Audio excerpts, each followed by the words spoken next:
కడప నగరంలో చాలా అంటే నేను పెట్టినప్పుడు ఎవరు లేరు, లేకపోతే నేను ఇంకో రోజు పెట్టి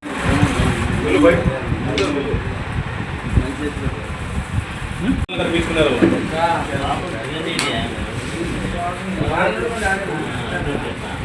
ప్రజల మధ్యలో వెళ్ళి ఇంటింటి కాంగ్రెస్ అనే నినాదంతో వాళ్ళ బాధను తెలుసుకొని కడప కార్పొరేషన్లో అయితేనేమి, లేకపోతే ఇక్కడ ఎంఆర్ఓ ఆఫీసులో అయితేనేమి, కలెక్టర్ ఆఫీసులో అయితేనేమి, అదేవిధంగా ఎలక్ట్రికల్ డిపార్ట్మెంట్ అయితేనేమి, ప్రతి డిపార్ట్మెంట్కు ప్రజల యొక్క బాధలను తెలుసుకొని వాళ్ళకు కావాల్సిన ఇబ్బందులు ఎవరైతే ఇబ్బందులు ఉన్నారో వాళ్ళకు ఆ ఇబ్బందుల నుంచి బయట తెచ్చేందుకు కాంగ్రెస్ పార్టీ తీవ్రంగా కృషి చేస్తుంది. దానిలో భాగంగానే ఇంటింటి కాంగ్రెస్ అనే నినాదంతో మిస్డ్ కాల్ క్యాంపెయిన్ కూడా నడుస్తుంది. ఈ మధ్యలో ఏదైతే కాంగ్రెస్ పట్ల అభిమానంతో, కాంగ్రెస్ అంటే ప్రాణం ఇచ్చే అభిమానంతో కాంగ్రెస్ కోసం పనిచేస్తున్న మా కాంగ్రెస్ నాయకులను చూసి, వాళ్ళు చేసే పనిని చూసి ప్రజల్లో వచ్చే తీవ్రమైన అభిమానము అది తట్టుకోలేక, అది చూడలేక, ప్రజా ఆదరణ ఏదైతే లభిస్తుందో కాంగ్రెస్ను అది చూసి ఓరలేక టీడీపీ నాయకులు, మాజీ జిల్లా అధ్యక్షులైనటువంటి శ్రీనివాసరెడ్డి గారు వాసు గారు ఈ మధ్య ఒక కామెంట్ చేయడం జరిగింది. సోషల్ మీడియా పరంగా కాంగ్రెస్ మీద బురద చల్లడం జరిగింది. అదేంటంటే, పార్లమెంటులో తేజస్వి సూర్య అనే ఒక కుర్రాతను అంటే ఎంపీ గారు, అతను యువగణ నాయకులు, ఆయన ఏమన్నారంటే ఇండియా పాకిస్తాన్ లాగా దుర్మార్గంగా తెలంగాణను ఆంధ్రాను కాంగ్రెస్ పార్టీ వేరు చేసింది అంటున్నారు. ఆయనకు నాకు తెలిసి రాజకీయ అనుభవం లేదు, ఎందుకంటే వయసు 30 సంవత్సరాలే. ఆయన చేసిన కామెంట్స్ ఎవరు పట్టించుకోవడం లేదు ఆంధ్రాలో. కేవలము వాసు గారు ఎందుకు పట్టించుకుంటున్నారు, కాంగ్రెస్ మీద బురద చల్లేదానికి, కాంగ్రెస్లో ప్రజాదరణ ఏదైతే వస్తుందో దాన్ని తట్టుకోలేక ఏదో ఒక అంశం తెచ్చి ఇక్కడ ఫిట్ చేయాలని ట్రై చేస్తున్నారు. అటువంటి ఏమి చెల్లవు ఇక్కడ, ఎందుకంటే జనాలు గమనించినారు. ఎప్పుడైతే బైఫర్కేషన్ జరిగిందో 5 సంవత్సరాలు మీకు ఇచ్చినారు, మళ్ళీ ఇప్పుడు 2 సంవత్సరాలు అయింది. ఈ మధ్యలో వైసీపీ కూడా అవకాశం ఇచ్చినారు. మీరేం చేసిందిలే పెట్టిందిలే, అందుకని మీకు ఎవరు ప్రజలు ఆదరించడం లేదు. కాబట్టి ఇదైతే కాంగ్రెస్కి ఏదైతే ప్రజాదరణ వస్తుందో అది ఓరలేక ఇటువంటి మాటలు మాట్లాడడము సమంజసం కాదని దీన్ని ఖండిస్తూ ఈరోజు మీడియా ముఖంగా నేను తెలుపుకుంటున్నాను. అదేవిధంగా ప్రజలకు రెండు ముఖ్య విషయాలు తెలియాలి. అదేంటంటే, ఆ రోజు బైఫర్కేషన్ జరిగేటప్పుడు ఆంధ్ర తెలంగాణకు వేరు చేసేదానికి తీవ్రమైన అల్లోకల్లోలాలు ఏదైతే హైదరాబాద్లో తెలంగాణ వాదులు ఒకరు ఆత్మహత్య యత్నాలు ధర్నాలు చేస్తా చాలామంది చనిపోవడం జరిగింది. వాళ్ళు మా తెలుగు తమ్ముళ్ళే. వాళ్ళు చనిపోవడము, భారతీయులు చనిపోవడము, దాన్ని అరకట్టే విధంగా మనం వెళ్ళాలి కదా. వాళ్ళు చనిపోతే మనం ఎలా చూస్తూ ఉండాలా. అదేవిధంగా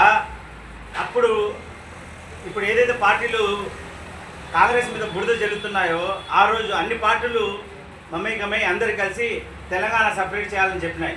దానికి ఉదాహరణ మీరు చూసినట్టయితే అప్పటి ప్రధానమంత్రి అభ్యర్థిగా ఉన్నటువంటి ఎల్కే అద్వానీ గారు చెప్పిన మాటలు ఇవి. మేము మా ఓటు వేయండి, మేము సత్తాలు వచ్చిన 100 రోజుల్లో తెలంగాణ సపరేట్ చేస్తామని వాళ్ళు చెప్పినారు. తర్వాత మీ పార్టీ జాతీయ నాయకుడు, ప్రస్తుత సీఎం, ఆయనంత తెలివైన వాళ్ళు ఎవరు లేరంటారు. సంపద సృష్టిస్తా అంటున్నారు. ఆ సంపద ఎక్కడి నుంచి సృష్టిస్తున్నారు ప్రజలు చూస్తున్నారు. ప్రజల దగ్గర నుంచి ట్యాక్సుల రూపంలో దుర్మార్గంగా వాళ్ళ కుళాయిల కనెక్షన్ కట్ చేసి వాళ్ళ ఇళ్ళకి తాళాలు వేసి సంపద సృష్టించుకుంటున్నారు. కరెక్టే. ఆయన కూడా 18 అక్టోబరు 2006లో రాసిన లెటర్ జూమ్ చేసి చూడండి కెమెరాలో. మీరు కాంగ్రెస్ పార్టీకి రాసినారన్నమాట. మీరు అప్పుడు అధికారంలో కాంగ్రెస్ పార్టీ ఉంది కాబట్టి మీరు తెలంగాణను సపరేట్ చేసుకోండి, మాకు ఎటువంటి అభ్యంతరం లేదని ఆయన రాసి వీళ్ళందరూ తెలంగాణకు వ్యతిరేకం కాదు, తెలంగాణ సపరేట్ చేయాలని. అదేవిధంగా మా వైసీపీ నాయకుడు కూడా జగనన్న కూడా ఏం చెప్పినారు, మీరు ఏదైతే రాజ్యాంగం ప్రకారము స్టేట్లను విడిచేసి కొత్త స్టేట్లు ఏర్పరచుకునే అధికారం మీకు ఉంది కదా, అటువంటిప్పుడు మాకెందుకు అడుగుతున్నారని చురుకులు పెట్టినారు ఆడ అసెంబ్లీలో.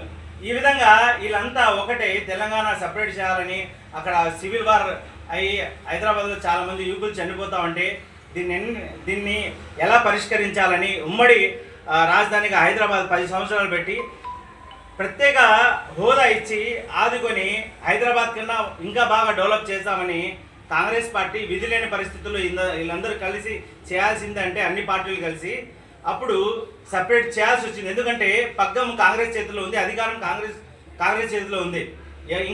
ఇంకా జనాలు చనిపోతే దానికి బ్లేమ్ చేసేదానికి కూడా వీళ్ళెవరు వెనకాడరు, కాంగ్రెస్నే బ్లేమ్ చేస్తారు ఇంకా ఎంతమంది చనిపోయినా. ఇవన్నీ చూసి కాంగ్రెస్ ప్రత్యేక హోదా ఇచ్చి బాగా డెవలప్ చేస్తామంటే దాని తర్వాత అధికారాన్ని ఇవ్వలేదు ప్రజలు. ఎందుకంటే వీళ్ళ మాటల్లో వెళ్ళిపోయినారు. వీళ్ళని ఇప్పుడు చూసినారు కాబట్టి ఇప్పుడు రాబోయే ఎలక్షన్స్లో ఖచ్చితంగా 29లో బుద్ధి చెప్పి ఎన్డీఏ కూటమికి, ఇండియా కూటమి, రాహుల్ గాంధీ గారు ప్రధానమంత్రి అయ్యి ఖచ్చితంగా ఈ మన ఆంధ్రప్రదేశ్కు ప్రత్యేక హోదా మీద మొదటి సంతకం పెడతామని చెప్పినారు.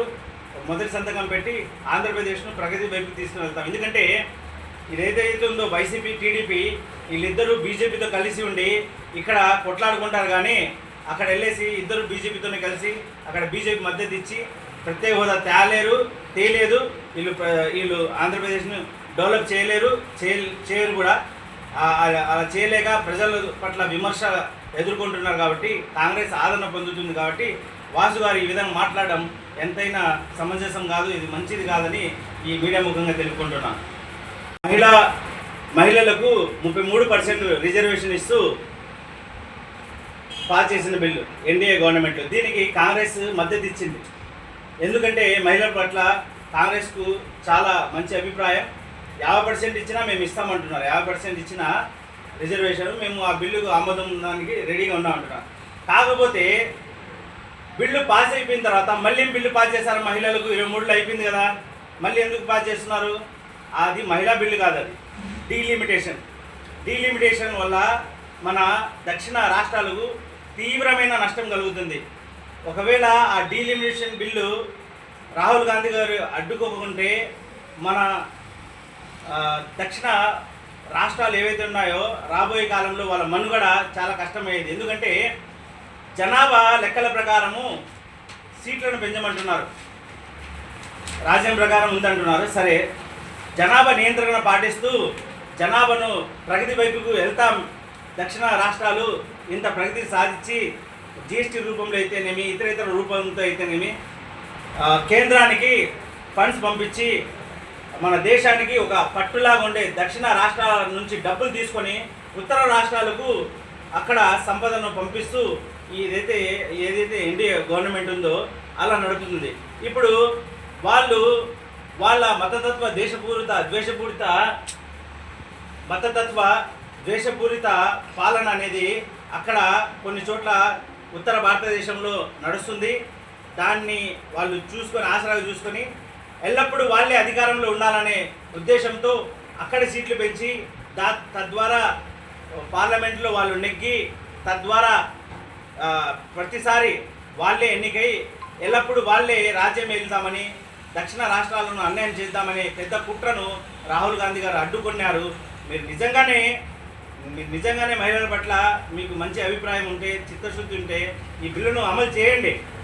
ఇది చేయలేక ఇప్పుడు మళ్ళీ ఎందుకు ప్రవేశపెట్టినారంటే కేవలము ఏదైతే ఎలక్షన్స్ నడుస్తున్నాయో ఈ ఎలక్షన్స్లో వాళ్ళకి తెలుసు అనమాట, ఎన్డీఏ కూటమికి వాళ్ళకు కావాల్సినన్ని ఓట్లు లేవు అక్కడ పార్లమెంట్లో, బిల్లు నెగ్గదని తెలుసు. అయినా ఎందుకు పెట్టినారంటే ఈ బిల్లును, డీలిమిటేషన్ బిల్లును మహిళా బిల్లుతో ఆడ ప్రజలకు మభ్యపెట్టి మీడియా ద్వారా మరియు పార్లమెంట్లో మభ్యపెట్టి ఇది ఎట్లా నెగ్గకపోతే దీన్ని మొత్తము కాంగ్రెస్ను మరియు ఇండియా కూటమికి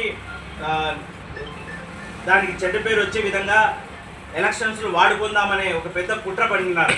కానీ మహిళలు చాలా తెలివైన వాళ్ళు, ప్రజలు కూడా చాలా తెలివైన వాళ్ళు, మీకు బుద్ధి చెప్పినారు కాబట్టి ఇండియా కూటమి, మా రాహుల్ గాంధీ గారు ఇప్పుడు చాలా ఆనందంగా ఉన్నారు. మేమంటున్నాము ఇక్కడ ఇంకొక దురహంకారం ఉంది, మగ దురహంకారం.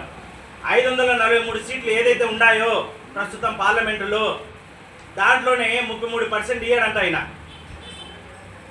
మగోళ్ళు అనేసి అహంకారం ఉంది మా మోడీ గారికి. ఆయన సీట్ ఖాళీ చేయరు, వాళ్ళ పార్టీలో ఉండే వాళ్ళు ఖాళీ చేయరు. దాంట్లో 33% రిజర్వేషన్ ఇవ్వకుండా 850 సీట్లకు పెంచి కొత్త సీట్లు వేసి ఆడు కూర్చోబెడతారంట. 33% ఉండే దాంట్లో ఇవ్వయ్యా. మళ్ళీ సెన్సెక్స్ వచ్చిన తర్వాత డీలిమినేషన్ అయిన తర్వాత మళ్ళీ ఎంతమంది సీట్లు వస్తారో దాంట్లో కూడా ఇవ్వు. ఇప్పుడు ఇవ్వమంటున్నాం మేము, ఇప్పుడు ఇవ్వట్లేదు. ఈ బిల్లును అమలు చేయమంటున్నాం, చేయట్లేదు. డీలిమిటేషన్ బిల్లును మహిళా బిల్లుగా తీసుకొని వచ్చి అక్కడ జనాలను మభ్యపెట్టి మీడియా ప్రాతిపద్యంగా ఈ విధంగా చేయడము చాలా దుర్మార్గము. దీనికి సపోర్ట్ చేసిన వైసీపీ, టీడీపీ, జనసేన సిగ్గుతో తల ఉంచుకోవాలి. మీరు దక్షిణ రాష్ట్రాల పట్ల మీరు కొంచెం కూడా చిత్తశుద్ధితో లేరని ఈ ప్రజలు గమనించాలని ప్రజలకు తెలియజేస్తున్నాను.